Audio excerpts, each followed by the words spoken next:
Salut mon ami, j'espère que tu as passé une bonne journée. Moi, ouais, attends.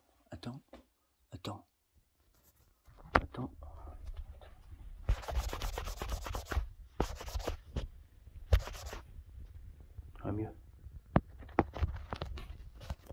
Attends, je te recadre. Hein. Je te recadre. Ah ouais.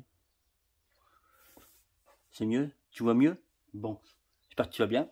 T'as passé une bonne journée. Je suis content de te voir. Oui, je suis content de te voir. Aujourd'hui, je suis content. En général, de la journée, j'étais content. Des bonnes nouvelles, des choses bien. Pour l'instant, pas de choses pas bien. Donc, non, je suis content. On se retrouve pour faire un moteur de mobilette. Un vrai, un dur, un petit, mais un vrai. D'époque. On va parler d'un moteur Malossi 50 G2R, un moteur réplica que j'ai reçu. J'ai ouvert le carton tout à l'heure et j'ai un petit peu regardé comme ça en gros.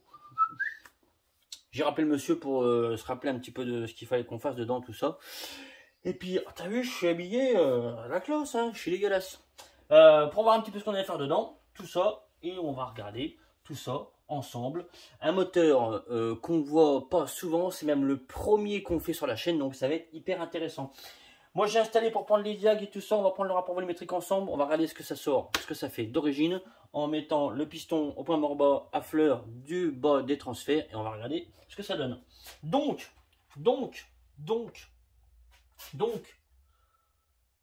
alors le monsieur m'a dit, moi je veux un moteur Carache, je veux que ça marche. Donc on va essayer de faire en sorte que ça marche. Hein.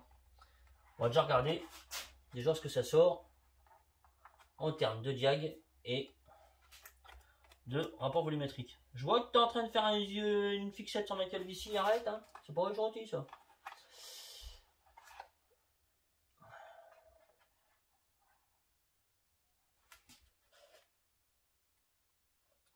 Donc on est déjà à du 190 au niveau de l'échappement. Donc déjà, ça annonce la couleur d'un truc quand même assez intéressant. Ça annonce la couleur sur quand même d'un truc intéressant. Au niveau des transferts, on est légèrement plus haut sur les B que sur les A.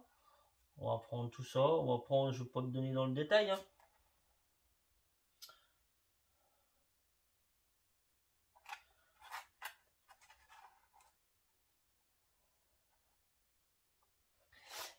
Eh ben on a petit 130, 190. On a nos 190. On a 128, 190. 128, 190. Je recontrôle.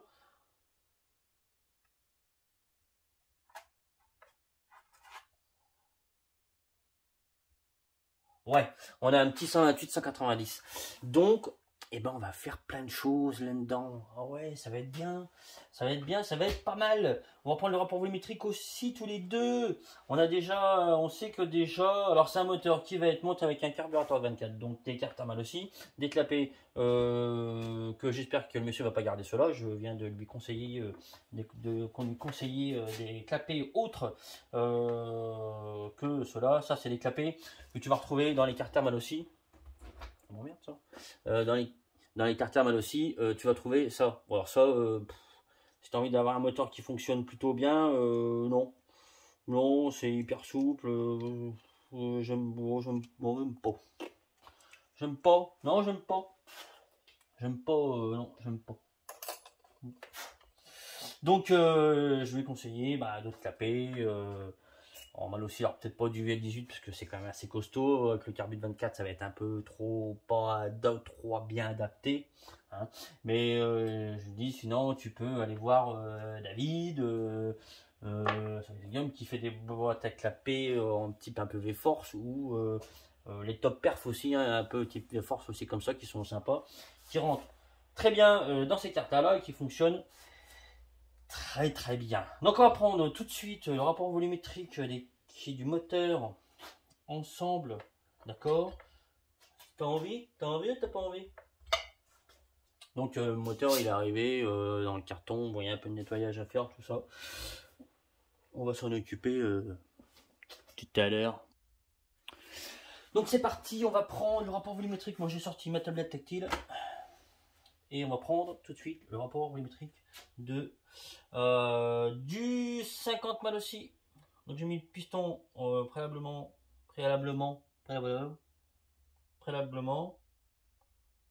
au point mort. Ah, les mots, des fois, c'est pas facile, hein, ça sort un peu comme ça peut, hein, avec moi. Hein. C'est petit, compliqué. Hop, on met ça au point mort.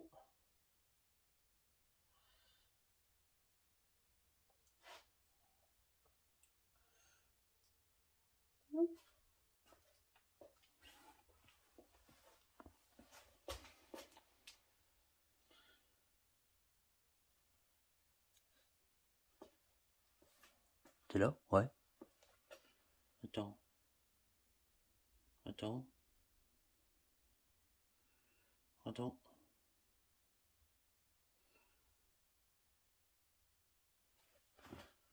Attends. Attends. Calculer. Donc, j'ai dit.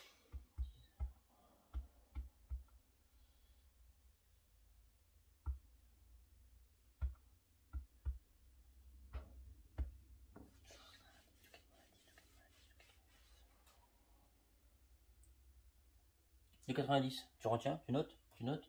Tu notes de 90? 90. Donc, on a dit 49,23 plus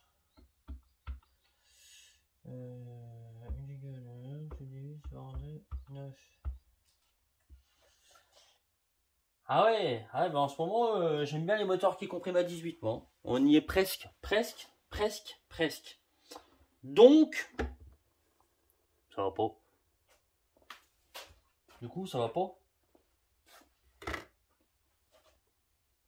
Ça va pas, chef. Comprime de trop, beaucoup trop. Eh ben, on va remédier à tout ça. Donc, le but de ce moteur-là, ce qu'on va faire, c'est que, je te dis ça dans 30 secondes. Pour toi, ça va durer. Donc, si jamais, si jamais, rien du tout d'ailleurs, voilà, j'ai fait une petite pause, hein, je te le dis, j'avoue, j'ai fait une petite pause, j'ai fait pause et puis je suis revenu. Donc, on a presque 18, on a 17,97, donc c'est énorme. On ne peut pas, je te mens pas, on peut pas monter ça comme ça c'est clair, net et précis, pas possible. Si jamais tu ne connais pas ce moteur là, c'est un moteur qui est vraiment sympa, un moteur d'époque, hein, qui a une architecture qui est plutôt cool. On a dessus un échappement à barrette, on a un piston en double segment, c'est un peu son point faible qui ne l'est pas non plus spécialement. Le fait d'avoir un piston en double segment te donne aussi un peu plus de couple, malgré que ce soit un vrai poumon en bas, ce moteur là. Mais ça te donne un peu plus de couple et peut te faire perdre un petit peu de haut régime. On voit qu'on a quand même des diags qui sont quand même aussi vachement intéressants. On a quand même 130, presque 190. On a 190, pardon, presque 130, excuse-moi. Donc on va dire 190, 130. Hein. Les 2 degrés d'écart ne vont pas y changer grand-chose. Donc on a un échappement à barrette, on a un piston donc en double segment. On a aussi un piston qui est lubrifié au niveau de la barrette d'échappement. Je sais pas si tu vois. Voilà. Donc c'est pour ça que sur ce moteur là il ne faut absolument pas réduire la barrette sur le côté, hein, au risque d'aller rechoper les pistons, les petits trous qu'il y a dans le piston et du coup d'aller créer une fuite, hein, qui serait pas bonne du tout, qui serait vraiment pas bonne. On a une culasse du coup qui est quand même aussi intéressante. On va falloir du coup je pense qu'on reprenne un petit peu la culasse. Que moi là j'ai mis un joint pour que le ciel de piston, quand il est au point mort bas, arrive pile poil en bas des transferts. Alors par contre il y a quand même un sacré boulot à l'intérieur. Alors il est pas moche, hein, je vais te le montrer. Il est pas moche, mais c'est une architecture qui est quand même assez ancienne, donc il y a beaucoup de travail à faire dedans, hein. Donc je te montre et puis tu verras par toi-même, hein. Mais c'est pas un cylindre qui est moche. Donc on a donc un échappement, donc il est, on va dire, stock, hein. Il y a, tu vois, juste des petits bavurages qui avaient été faits au niveau des transferts. Donc les transferts, l'architecture des transferts est plutôt sympa. Elle mériterait peut-être d'être encore un petit peu ouverte, hein. Donc je vais voir avec le propriétaire, hein, voir ce qu'on fait. Ça mériterait d'être un petit peu ouvert. Alors là à l'intérieur, je sais pas si tu vois, donc l'architecture est quand même assez ancienne, c'est pas hyper beau, c'est pas non plus hyper dégueulasse. Donc on a des joints toriques au niveau des goujons, on a un joint torique de culasse torique. On a aussi un joint torique aussi sur l'extérieur du cylindre, enfin, qui est pris sur la culasse. Donc un échappement à barrette qui mérite d'être travaillé. Il a été un petit peu bricolé, j'ai l'impression cet échappement qu'il a été un petit peu, c'est même pas j'ai l'impression, c'est qu'il a été un petit peu bricolé. On va dire qu'il a été nettoyé, mais le bossage n'a pas été supprimé, donc ça c'est plutôt un bon point. C'est plutôt un bon point, c'est plutôt un bon point. Donc il y a un petit peu de boulot à faire sur l'échappement, clairement. À l'intérieur, au niveau des transferts, il y a pas mal de choses à faire. Et on va continuer dans ce sens-là pour voir ce qu'on peut faire avec ce moteur-là. Mais je suis plutôt content de faire ce moteur-là parce que ben, c'est un moteur qu'on n'a encore jamais fait sur la chaîne et c'est un moteur qui est intéressant. Donc voilà. Voilà. C'est tout. Mon moteur, il est encore là. Il n'a pas bougé de place, hein. Je vais recevoir, je pense, le Villebroquin. Il va être de retour dans la semaine prochaine. Et puis je remonterai ça gentiment de mon côté. Et puis voilà. C'est tout pour ce moteur-là. Aujourd'hui, moi je vais voir avec le propriétaire ce qu'on peut faire.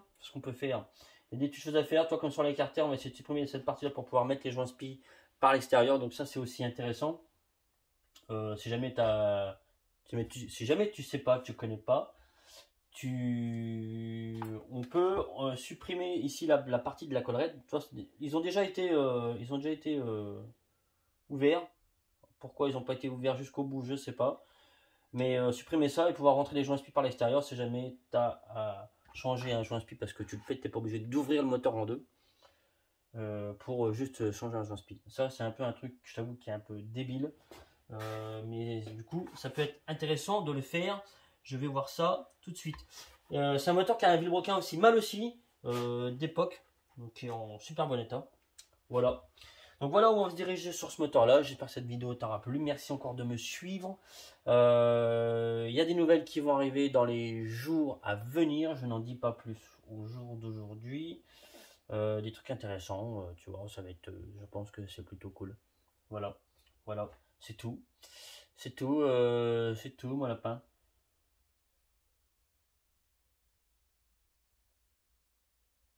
Autre chose? Non. Je réfléchis.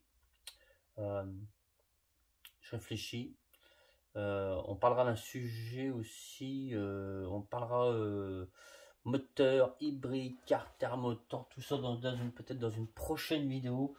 Il y a aussi des choses intéressantes à parler à ce niveau-là. Voilà, c'est tout. Moi, je vais arrêter pour ce soir sur ce moteur-là. Je vais réfléchir dans mon coin.